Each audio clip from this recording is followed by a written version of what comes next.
Hola, soy David Alejandro Hernández Cuervo y voy a explicar sobre líneas eléctricas de la materia sistemas eléctricos de potencia.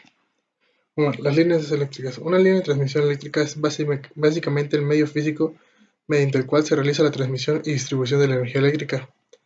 Están constituidas por conductores, estructuras de soporte, aisladores, accesorios de ajuste entre aisladores y estructuras de soporte y cables de guarda. Es de suma importancia el estudio de las características eléctricas de los conductores de las líneas. Estas abarcan los parámetros impedancia y admitancia. La primera está conformada por la resistencia y la inductancia uniformemente distribuidos a lo largo de la línea, y se representa como un elemento de serie. La segunda está integrada por la susceptancia y la conductancia, y en este caso se representa como un elemento en paralelo. La conductancia representa las corrientes de fuga entre los conductores y los aisladores. Este es básicamente despreciable, por lo que no es considerado un parámetro influyente.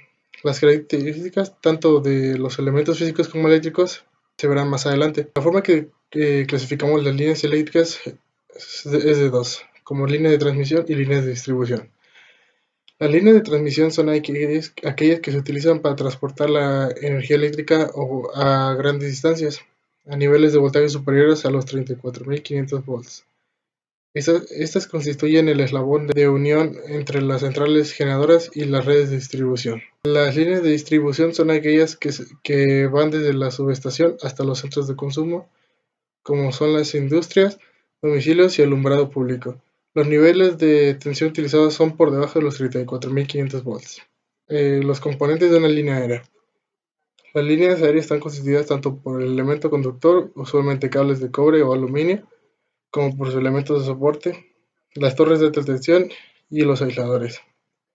Veremos los conductores.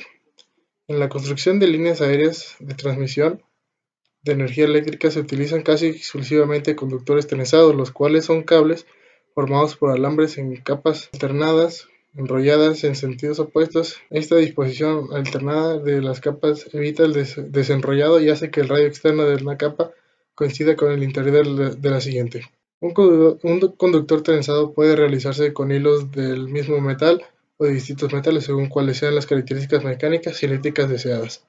Si los hilos del mismo diámetro, la formación obedece la siguiente ley, que ahí está la fórmula, siendo NH el número de hilos y C el número de capas. Los metales más utilizados en la construcción de líneas aéreas deben poseer tres características principales: baja resistencia eléctrica, elevada resistencia mecánica y deben ser de bajo costo. Los metales que satisfacen estas condiciones son relativamente escasos, los cuales son el cobre, aluminio, aleaciones de aluminio, combinaciones de metales, aluminio-acero. Conviene en cada caso particular investigar los metales más ventajosos. Bueno, el tipo de cobre que se utiliza en la fabricación de conductores es cobre electrolítico de alta pureza. Se obtiene electrolíticamente por refinado. Presenta tres estados, que son el cobre recocido, el semiduro y el duro. Y aparte del cobre, así como lo vemos, también vemos aleaciones de cobre. Los que son solubles en cantidad moderada en una solución sólida de cobre, telas como el manganeso, el níquel, el zinc, el estaño, el aluminio, etc. Latones. Los latones son aleaciones de cobre y zinc con un 50% de este último metal como máximo, ya que a partir de dicho porcentaje las aleaciones resultan frágiles.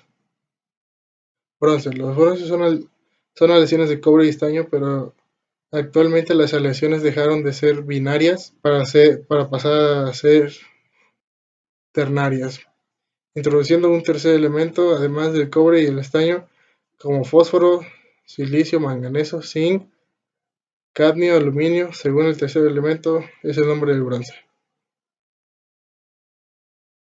Bueno, pasamos al aluminio. El aluminio es un material que se ha impuesto como conductor en líneas aéreas debido a su menor costo y ligereza con respecto a los de cobre, para un mismo valor de resistencia.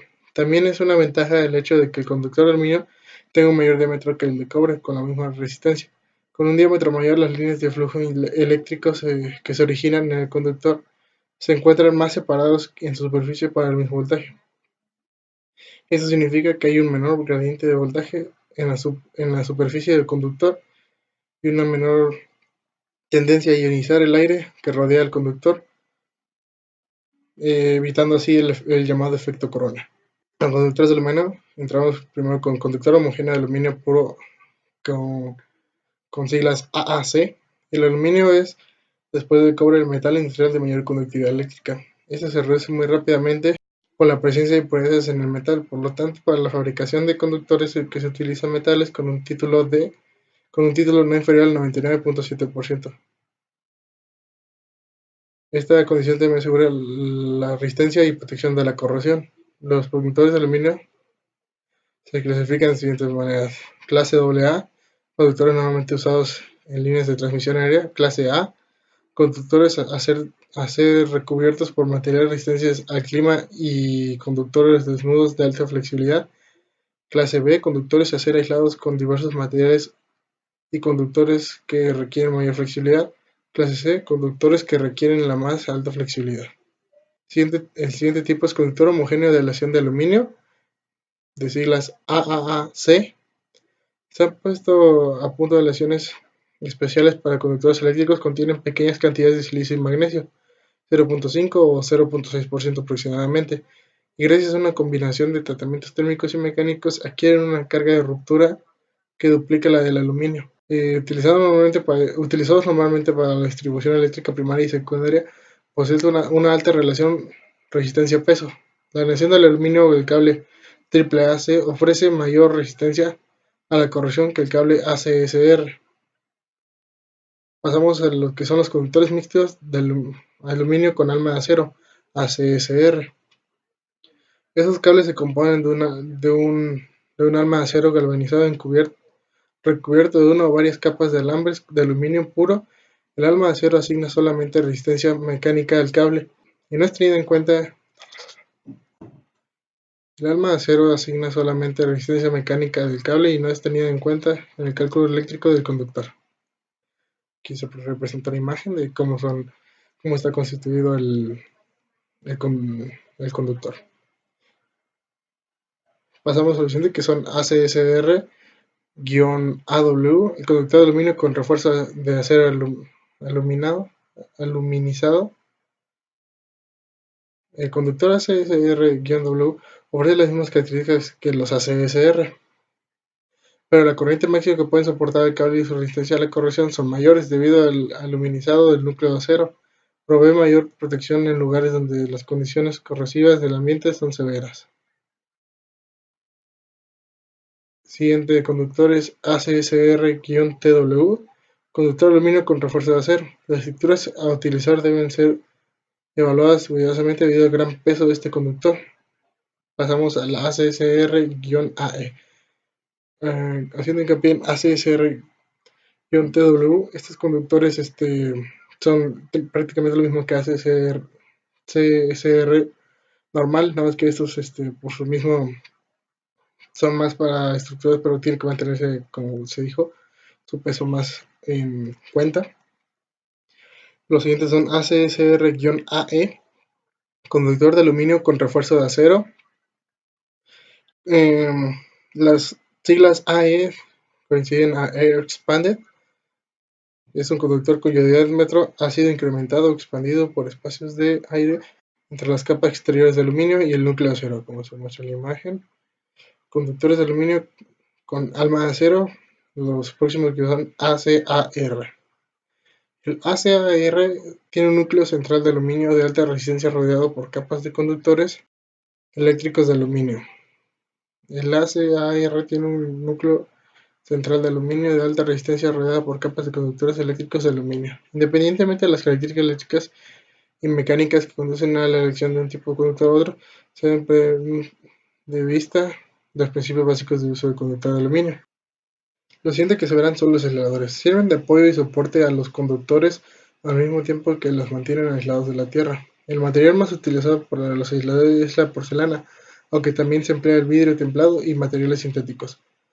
Bajo el punto de vista eléctrico, los aislantes deben presentar mucha resistencia ante las corrientes de fuga superficiales y tener suficiente espesor para evitar la perforación ante la fuerte gradiente de tensión que deben soportar. Para aumentar la resistencia al contacto, se moldean en forma acampanada. Los aisladores fijos, unidos al soporte por un herraje fijo y no pueden por consiguiente cambiar normalmente de posición después de su montaje. Aquí hay una imagen de los ejemplos que puede haber. Aisladores en cadenas. Constituidos por un número variable de elementos según la tensión de servicio, formando una cadena móvil alrededor de su punto de unión al soporte. Este es el tipo de aislador más empleado en media y alta tensión. Una imagen de los aisladores en cadena, de cómo son. Y existen diversos tipos de aisladores en cadena que a continuación se detallan, como el caperuza vástago. Este aislador se compone de una campana de porcelana o vidrio templado en forma de disco y que lleva en su parte inferior algunas ondulaciones. En la parte superior de la campana está empotrada una caperuza de fundición o acero y en su parte inferior, en un hueco bastante reducido, lleva un vástago sellado al aislador, como se muestra así en la imagen siguiente. Campana o discos. Este elemento está constituido por un núcleo cilíndrico de porcelana de diámetro entre 60 y 85 milímetros y provisto de dos faldas anchas. La unión de los aisladores campana entre sí se hace con un pequeño vástago cilíndrico terminado en dos rótulas, como se muestra en la figura. La sujeción de aisladores al poste se realiza por medio de herrajes, por ejemplo en la siguiente imagen. Las estructuras de soporte. Estas deben mantener los conductores estos deben mantener los conductores a suficiente altura sobre tierra y distanciados entre sí. En la parte más alta de la torre se ponen conductores desnudos llamados de guarda que sirven para apantallar la línea e interceptar los rayos antes de que estos alcancen los conductores activos situados debajo. Estos no conducen corriente alguna, por lo que normalmente se hacen de acero y se conectan solidariamente a tierra en cada torre. Las torres se conectan solidariamente a tierra, tomándose grandes precauciones para asegurar que la resistencia a tierra sea baja. Las estructuras de una línea pueden ser clasificadas en función de la forma de resistir los esfuerzos y los materiales constructivos. Estructura de suspensión. Los conductores están suspendidos mediante cadenas de aisladores que cuelgan de las ménsulas de las torres y existen las cargas verticales de todos los conductores, también de los cables de guarda, y la acción del viento transversal a la línea, tanto sobre conductores como sobre la misma torre. No están diseñados para soportar esfuerzos laterales debido al tiro de los conductores, por lo que se instalan en tramos rectos, como se muestra en la imagen siguiente. Estructura de retención. Son para lugares en donde las líneas deben soportar esfuerzos laterales producto del cambio de dirección o finales de línea. Básicamente se distinguen en tres tipos: terminal, angular y rompetramos. En el terminal, la disposición de los conductores es perpendicular a las ménsulas.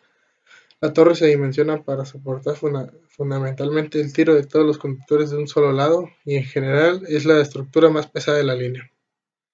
Angular: se ubica en los vértices cuando hay cambio de dirección de la línea. La carga más importante que soporta es la componente del tiro, debido al ángulo de todos los conductores. Rompetramos: algunas normas de cálculo sugieren que el uso de estas estructuras con la finalidad básica de limitar la caída en cascada dominó de las estructuras de suspensión y para facilitar el tendido cuando los tramos rectilíneos son muy largos. Cuando el diseño de la suspensión se hace con criterios para evitar la caída de cascada, el uso de estructuras rompetramos se hace innecesario. Los rompetramos son como este, se instalan cada 3 secciones en línea recta y estos evitan que si hay una falla en alguno, como su nombre indica, rompetramos, si no siga la falla en dominó de los postes y sea un punto donde este se pare. Y eso sería todo sobre los primeros temas vistos en sistemas eléctricos de potencia. Muchas gracias.